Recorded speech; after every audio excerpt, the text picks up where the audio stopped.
In the last lecture, we looked at the properties of a positive semi-definite matrix. So, we will now use all these ideas as we mentioned at the end of the last lecture. We should now use all the ideas that we have developed so far in this course to analyze a general given matrix. So, recall the properties of a positive semi-definite matrix. 1. All eigenvalues are real, and this comes from the fact that a positive semi-definite matrix is always Hermitian. The second point is that all eigenvalues are greater than or equal to 0. And this says that if nu A is the nullity of A and rho is the rank of A, where A is positive definite, A is positive semi-definite, then its eigenvalues can be arranged as in a decreasing order eigenvalue, then the next smaller eigenvalue and so on. These are all greater than 0, row of them are positive eigenvalues and the remaining are all, there are nu A of them, these are all 0 eigenvalues. And then corresponding to this,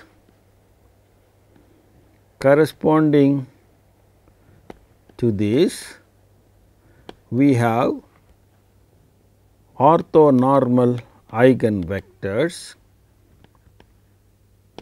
We have V 1, V 2, V rho corresponding to the eigenvalues lambda 1, lambda 2, lambda rho, the positive eigenvalues.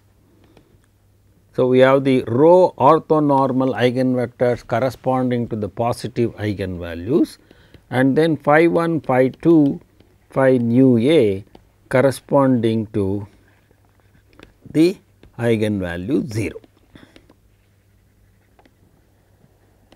So, the eigenvectors can be found, and we also found that V 1, V 2, V rho provide an orthonormal basis for the range of Q. So, these are all the fundamental properties of a positive semi-definite matrix. Now, we shall look at a general matrix and see how we are going to use these properties to analyze a general matrix. So, let us now start with the analysis of a general m by n matrix. Now, without loss of generality, we shall look at A as a real m by n matrix, and we will point out what are the minor changes that we have to make whenever we deal with a complex m by n matrix. So, first we will look at the real m by n matrices. Recall that corresponding to A, we have 4 fundamental subspaces. 2 of them, namely range of A transpose and the null space of A, subspaces of R n, and the range of A and the null space of A transpose, subspaces of R m. And these pairs are orthogonal complements of each other.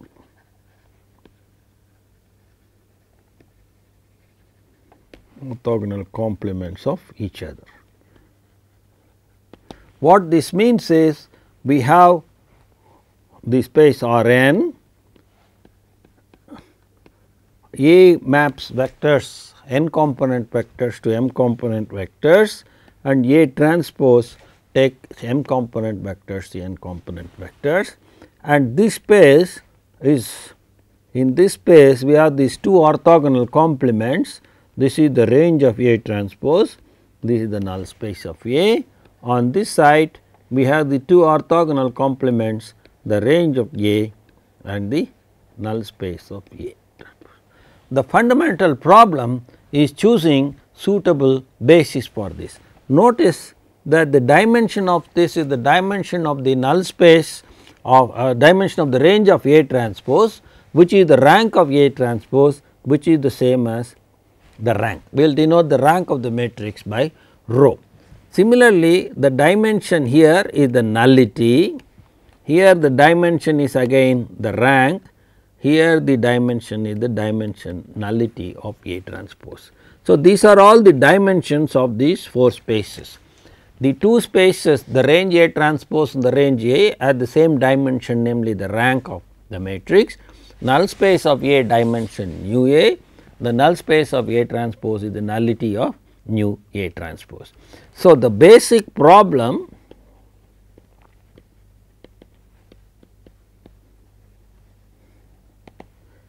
is to choose orthonormal basis for these 4 subspaces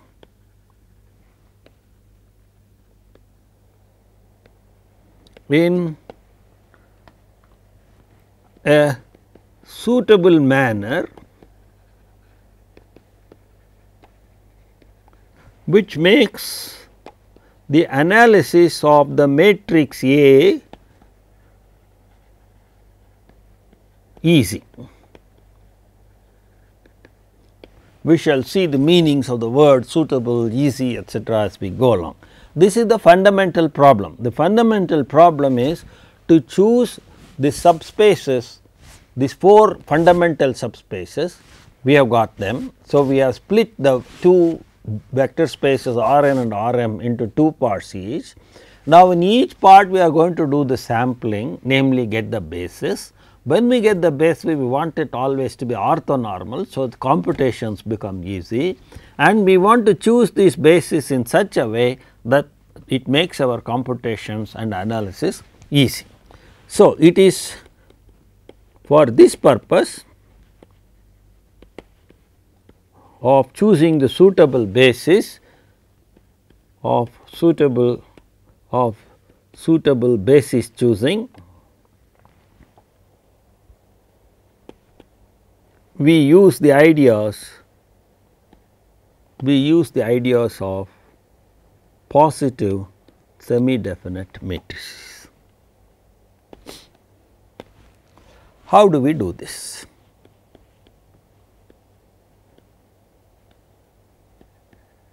That is the question. So, what we do is, even though the matrix, given matrix may be rectangular or it may be square, we do not know whether it is Hermitian, it may or it may not be Hermitian, it may or may not be positive semi definite. What we will do is, starting with the given matrix A, we shall construct another matrix which is positive semi definite. In such a way, the analysis of the positive semi definite matrix that we construct will reflect in the analysis of the given matrix A. So, given A in R m n, we construct a positive semi definite matrix which we will call as L, which is n cross n, such that the analysis of L reflects in the analysis of A. Now, the analysis of L will be easy because it is positive semi definite, and we have seen all the properties of positive semi definite matrices. Now, how do we define this matrix L? So, we define L to be A transpose A. Notice A is m by n and A transpose is n by m. So, the product is n by n. So, L belongs to n by m. So, first property of L is that L belongs to n cross m matrix. So, L is an n cross n matrix. So, even though the matrix original matrix A may not be rectangular, we have may be rectangular and may not be square, we still constructed a square matrix out of it, which is L and which is an n by n square matrix. Okay. So, the moment we have a square matrix, we look at its properties now. The second property that we look at is the following. Suppose x belongs to R n, then we have L x comma x is equal to A transpose A x comma x, which is equal to A x comma A x. Remember, when you move A transpose to the second factor, it will go with the another transpose. So, it will become A transpose transpose, which is A, which is equal to the length of A x squared, which is greater than or equal to 0. So, therefore, A x comma therefore, L x comma x is greater than or equal to 0 for every x in R n. This is precisely the meaning of the fact, or this is precisely saying that L is a positive semi definite matrix. So, L is a positive semi definite matrix belonging to R n. So, given an m by n matrix, we can always construct a positive semi definite matrix, which is n by m. Analogously,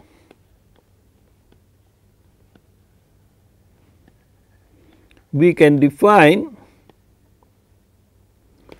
M to be A transpose, and this is a positive semi definite matrix in R m m.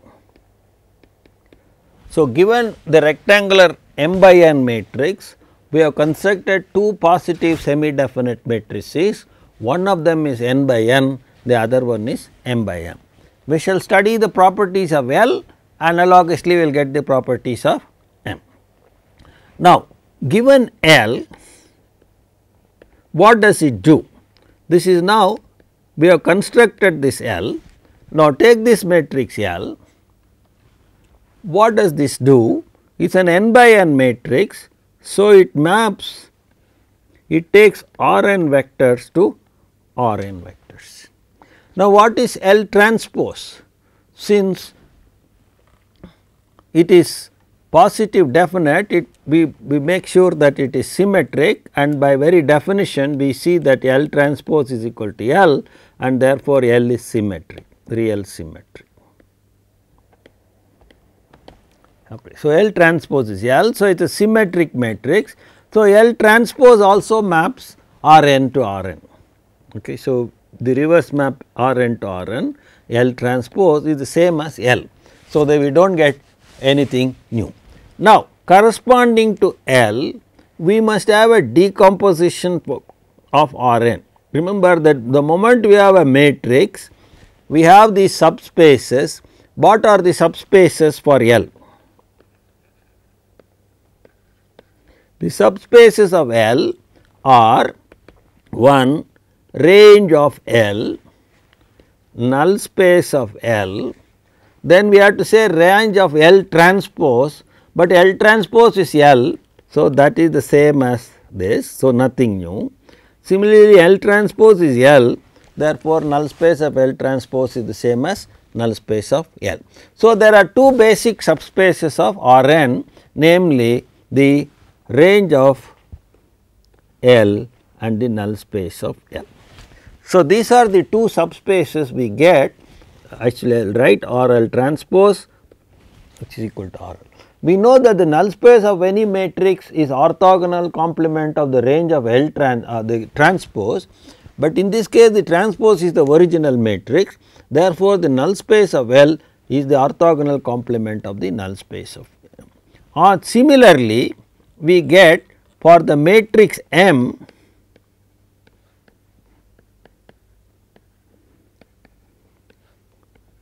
on this side the decomposition, because it is an m by n matrix, it decomposes R m by R m, both the space sides are the same, it is the range of M transpose which is the same as M everything, and this is the null space of M transpose which is the same as null space of M.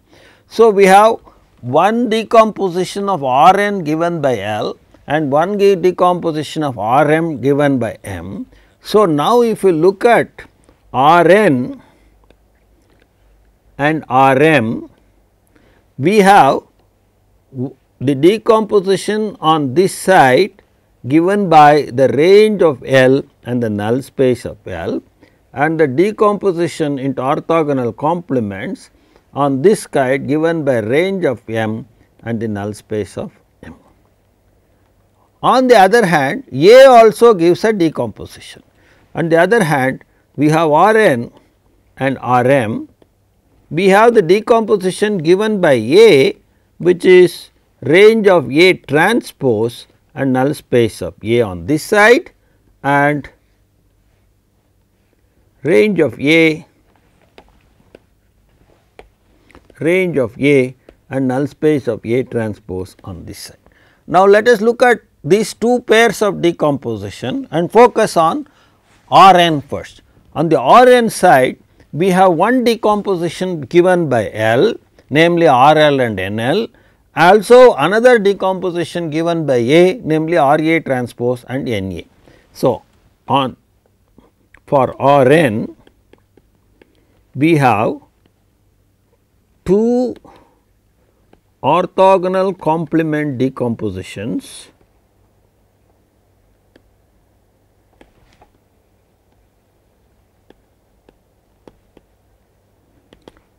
one of them is the range of L and N L, the null space of L given by L,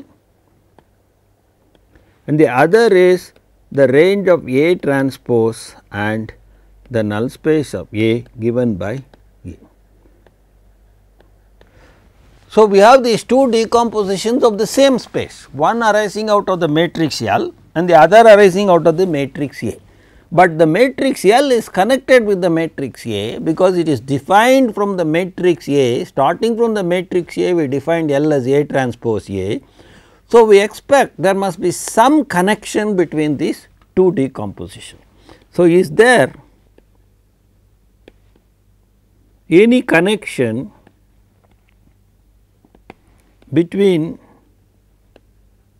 these two decompositions? We shall now investigate this question. So, to do this, to look at this, we shall first look at some properties of the null space of L and the range of L and the range of L. So, we shall now look at the null space and the range of L. So, first the null space of L. Suppose we have a vector x which is the null space of L.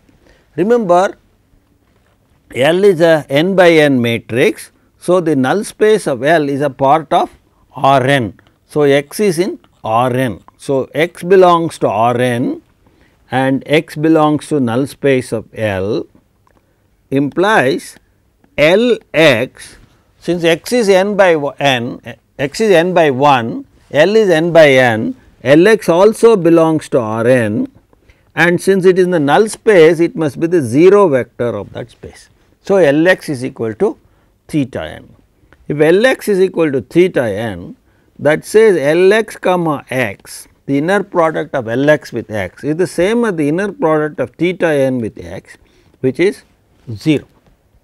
So, that says A transpose A x comma x is 0, because L is defined to be A transpose A.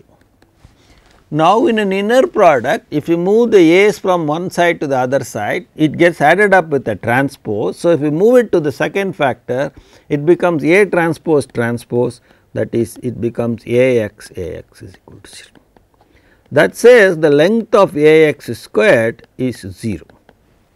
Now, note that A is an m by n matrix, x is an n by 1 vector. So, Ax is a vector in Rm, its length is 0, and therefore, Ax must be the 0 vector of the Rm space, which means x is in the null space of A. So, what we have seen is that whenever you have a vector in the null space of L, it must also be in the null space of A. So, therefore, null space of L is contained in null space of A. So, we have started first looking at some connection between these two pieces, the null spaces of L and A and the range of L and A transpose. So, this is the first property, let us call it as 1. On the other hand,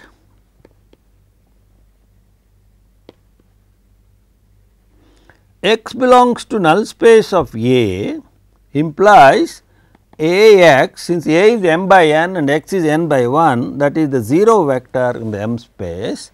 Now, if I multiply both sides by A transpose, I get A transpose theta m, which is A is transpose is n by m, this is m by 1. So, it will be the 0 vector of the n space. So, that says Lx is theta n, because A transpose A is L. So, that says x is in the null space of L.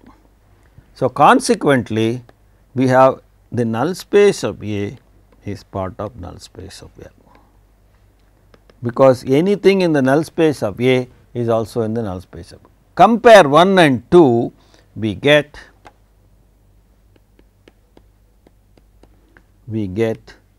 null space of L is the same as the null space of A. So, now if you look at this picture, the two decompositions on the Rn side, this and this are the same. If these two are the same, their corresponding orthogonal complements must be the same. So, basically these two decompositions collapse into the same decomposition. So, we shall now put this together. So, we have the null space of L is equal to null space of A. Consequently, we have the range of A, range of L is the same as range of L transpose, but for any matrix the range of the transpose is the orthogonal complement of the null space, but the null space of L transpose is the same as null space of L perpendicular, because L is symmetric, real symmetric, L transpose is equal to L. This is what we have used here, this is what we use here, because L transpose is equal to L and because L transpose is equal to L. Now, NL perp is the same as NA perp, because we have just seen that NL is the same as NA, but NA perp is the range of A transpose perp.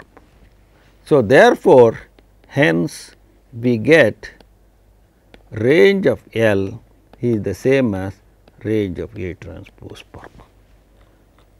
So, hence the decomposition of Rn into orthogonal complements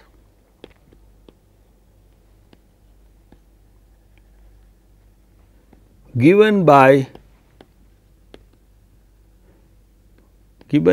L and A are the same. So, we have this picture on the Rn side, we call it null space of A, it is the same as null space of L, and we have the range of A transpose, which is the same as the range of L. Consequently, we get dimension of N L is the same as dimension of N A, but the dimension of N L is the nullity of L and the dimension of N A is the nullity of A. So, nullity of L is the same as nullity of A. Similarly, because R A transpose is equal to R A R L, we have dimension of the range of A transpose is the dimension of the range of L. The dimension of the range of A transpose is the rank of A transpose, and this is the rank of L, but the rank of A, which we denote by rho A transpose, but the rank of A transpose is the same as rank of A, which we have seen. So, the rank of A is equal to the rank of L. So, the L has the same rank as A and same nullity as A. So, what are the conclusions that we have? The nullity of A is the nullity of L, the rank of L or the rank of A is equal to rank of L is also equal to rank of A transpose. So, these are the properties that the fact that the decomposition given by the A and given by L of Rn is the same. Analogously, on the decomposition of Rm, we have on the Rm side we have the null space, the range of A, which will be the same as range of M now. Remember, M is A transpose and the null space of A transpose will be the same as null space of M. So, putting all these pictures together, we have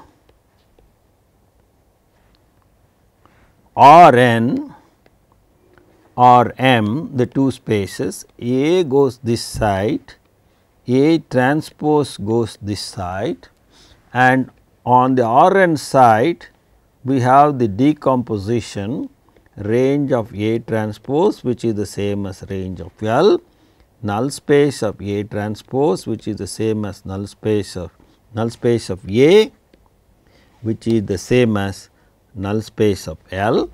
On this side we have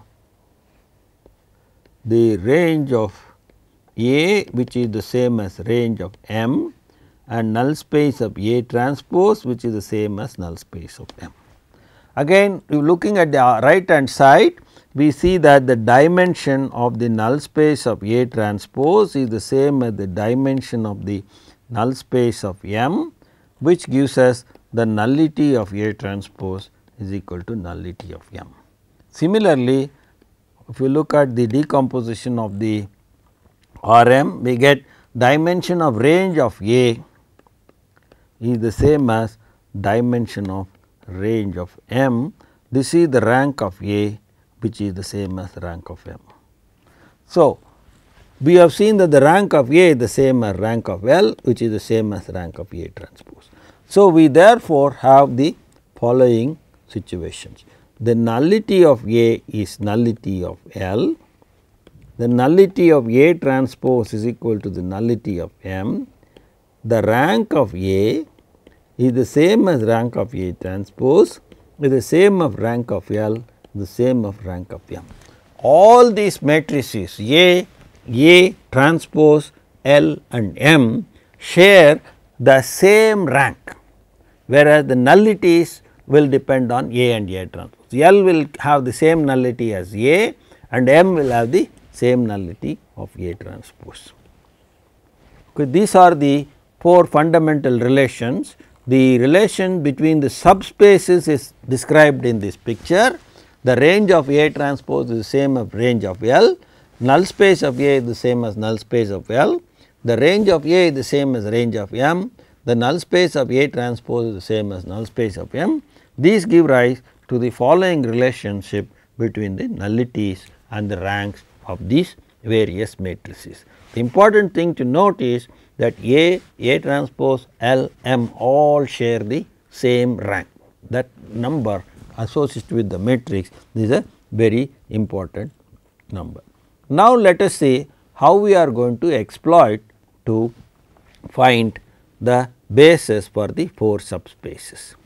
Now, so how do we use these to find orthonormal basis for these 4 spaces? That is the main question. Now, let us look at first the null space of A, same as null space of L, but L is positive semi definite and therefore, null space of L basis orthonormal is given by the orthonormal eigenvectors. Let us call them phi 1, phi 2, the nullity is nu A is the same as nu L. So, instead of writing nu L, we will write nu A, note nu A equal to nu L. Orthonormal eigenvectors corresponding to eigenvalue 0. Recall that we have seen that the null space basis for a positive semi definite matrix corresponds to the eigenvectors of 0. So, we can find the orthonormal basis for N A through the positive semi definite matrix L, and from its eigenvectors corresponding to the eigenvalue 0, we can find the orthonormal basis for the null space of A. So, we have finished 1/4 of our job, namely finding the orthonormal basis for N A we are able to get. Similarly, we look at N A transpose, orthonormal basis corresponds to the orthonormal eigenvectors corresponding to the eigenvalue 0 of the matrix M. Because here we should write, here it was L of the matrix L. So, we have now seen out of these 4 subspaces the null space part here can be found out from the 0 eigenvector of L, and the null space part on this side can be found out from the 0 vector 0 eigenvalue corresponding to the matrix M. So, let us denote this basis by psi 1, psi 2, and it will have nu A transpose vectors, because nu A transpose is equal to nu M. So, now we have this picture. Again, let us keep on writing this picture until we complete this whole thing with a basis. We have R n, we have R m, we have A going this way, A transpose going this way, and this is the null space of A, which is the same as null space of L. Now, we have found a basis for this, and then this is the null space of A transpose, which is the same as null space of M.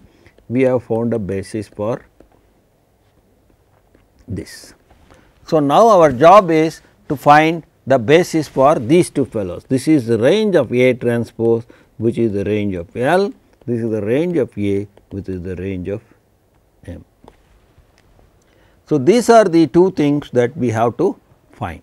Now, let us look at the range of A transpose, which is the same as the range of L. Now, L is positive semi definite, its positive eigenvalues can be arranged as lambda 1 greater than or equal to lambda 2, and how many of them will be there? That will exactly be the rank of the matrix A. We will not write rho sub A, because rho sub A is the same as rho sub A transpose, the same as rho L is the same as rho M. Since all of them share the same rank, we will not distinguish and simply write. All these are the eigenvalues greater than 0, and the 0 eigenvalue has been taken care of here in finding the null space. And we know that corresponding to the positive eigenvalues, we get orthonormal eigenvectors. When we analyzed positive semi definite matrices, we found that corresponding to the positive eigenvalues, we get orthonormal eigenvectors V 1 corresponding to lambda 1, V 2 corresponding to lambda 2, V rho corresponding to lambda rho. So, we found that at the end of the last lecture, we found that the V 1, V 2, V rho, which are the orthonormal eigenvectors corresponding to the positive eigenvalues of a positive semi definite matrix, give rise to a basis for the range of that positive semi definite matrix. So, we found that V 1, V 2, V rho provide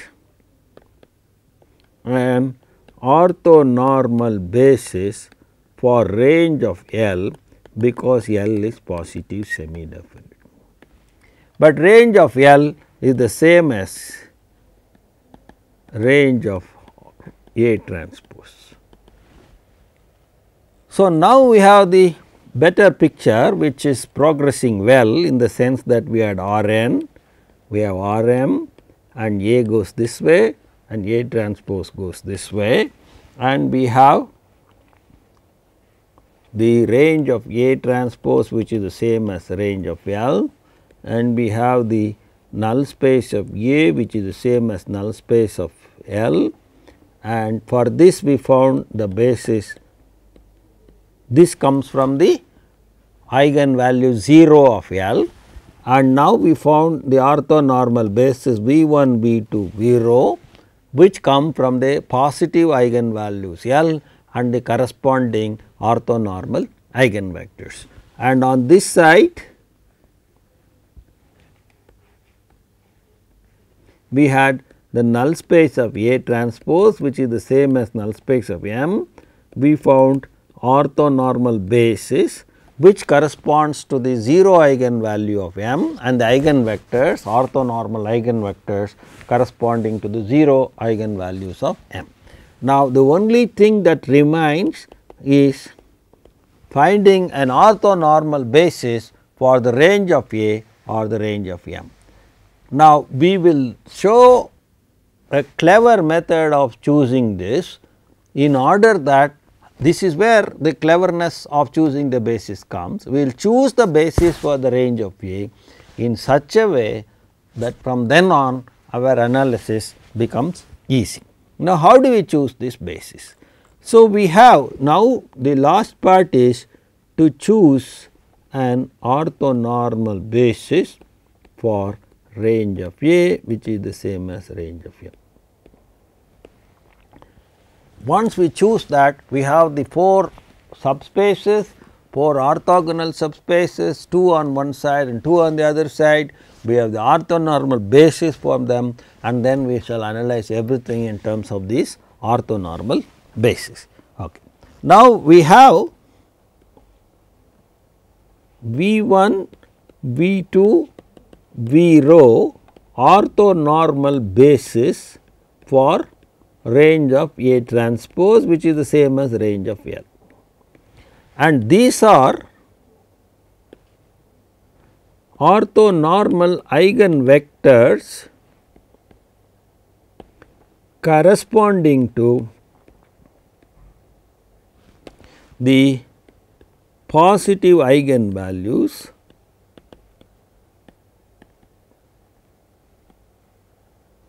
lambda 1 greater than or equal to lambda 2 greater than or equal to lambda rho of L. And therefore, hence L of V j is equal to lambda j V j for j equal to 1, 2 up to rho. Let us call this equation as 1. So, we have these rho eigenvectors of L which form an orthonormal basis for the range of A transpose. Now, we look at what happens to V j under A. So, look at A V j. Now, V j is in R n, so it is n by 1, A is m by n, so that belongs to R m. So, certainly this is a vector in R m. Secondly, it is of the form A of something, so it belongs to the range of A. So, A V j are all in range of A, j equal to 1, 2 rho. Any vector of the form A of some vector must be in the range of A. So, these vectors are A V j. So, if we define W j equal to A V j, j equal to 1, 2 rho, then W j all belong to range of A. So, we have captured some vectors in the range of A, row of them are there. If we are lucky, they will themselves form a basis for the range of A, and if you are very lucky, they may even form an orthonormal basis for the range of A. Now, let us see whether they do this. Now, will W j form a basis for range of A? Will W j form an orthonormal basis for range of A? If so, our search for the basis for the range of A is over. So, let us look at W j. So, we look at this W j.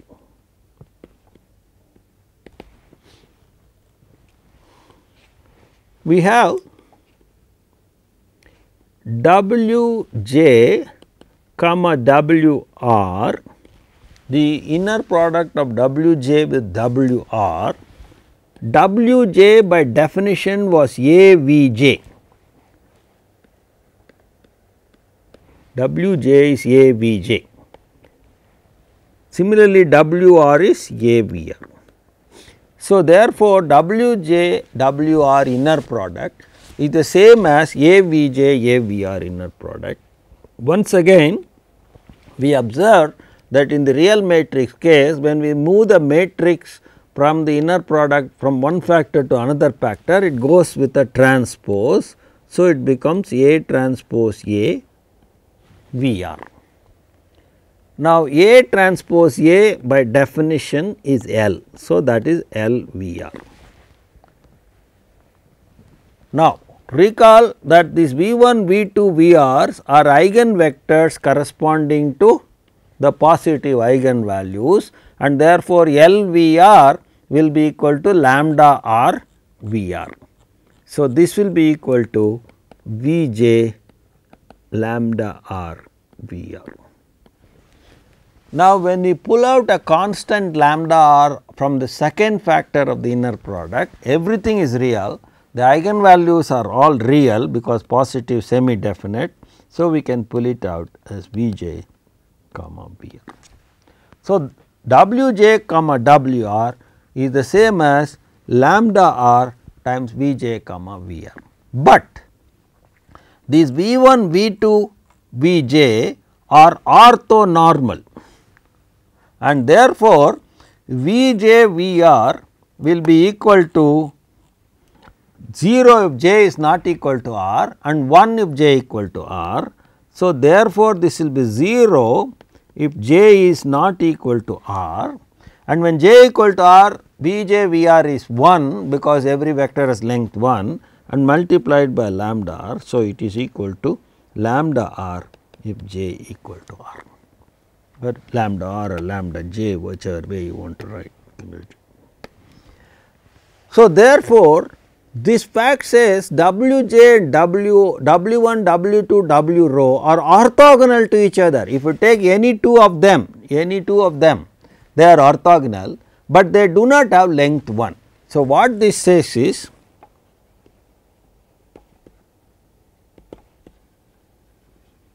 is that W 1, W 2, W rho are orthogonal to each other, and the length of each one of them is equal to squared is lambda j, because W j is lambda j in our calculation. Put r equal to j, you get W j and that is equal to lambda j. So, length of W j squared is lambda j. If we have a set of orthogonal vectors and if we divide each one of them by its corresponding length, we automatically get an orthonormal set of vectors. So, now we define u j to be equal to W j by its length is W j by lambda j square root, because the length of j squared, W j squared is lambda j. So, the length of W j is square root of lambda j. Now, recall that these lambdas are the positive eigenvalue that we are talking about, and therefore, there is no problem about taking the square root of positive quantities. Now, the question is which square root we take. As a convention, we take the non-negative or the positive square root. So, where we take positive square root of lambda. We have to take the positive square root because we want it to be the length of W j. So, now we denote by S j square root of lambda j, and these are called the singular values of A. The S 1, S 2, S rho are called the singular values of A. So, now what do we have? We have u j, therefore, is W j by S j. Then u 1, u 2, u rho are orthonormal vectors in range of A, but range of A has dimension rho. So, if you have a rho dimensional space and you have rho orthonormal vectors, that means they form an orthonormal basis,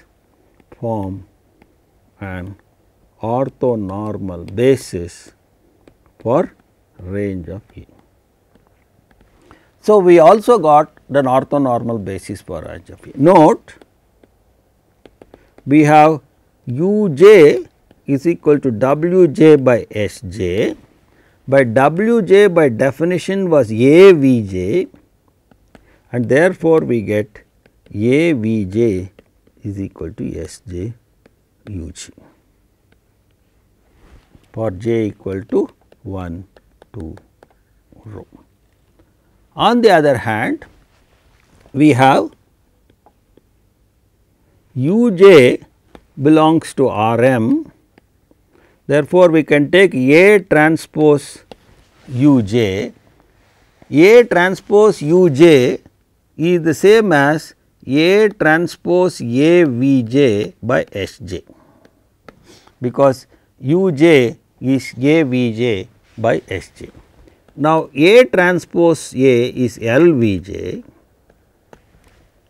A transpose A is L. So, A transpose A V j is L V j, but V j is an eigenvector corresponding to the eigenvalue. So, it is lambda V j by S j, but S j is square root of lambda j. So, it is just square root of lambda j V j, because S j is equal to square root of lambda j, but that is the same as S j V j. So, therefore, we have A transpose u j is S j V j. So, what is the structure now? So, we have this R n, we have the m dimensional space, A is a mapping from R n to R m, A transpose takes R m vectors to R n, we have the subspaces here, range of A transpose which is the same as range of L, null space of A which is the same as null space of L.